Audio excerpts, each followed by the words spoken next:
Bigo si wheelchair racer Gerald Mangliwan na makapag-uwi ng medalya para sa Pilipinas. Pero hindi pa tapos ang laban dahil may pag-asa pang makasungkit ng Paralympic medal ang bansa. Yan ay sa huling laban ni para-swimmer Angel Autumn at para-javelin thrower Sandy Asusano. Ang balitang A to Z ni Naomi Almojano. Road to finals si para-swimmer Angel Autumn matapos mag-third place sa Heat 1 ng Women's 50-meter butterfly S5 event.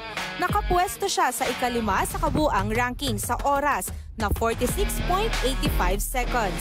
Susubukan ni Autumn na makuha ang unang medalya ng bansa sa 2024 Paralympics sa finals ng butterfly swimming event ngayong Biyernes 11:59 p.m. Philippine Time.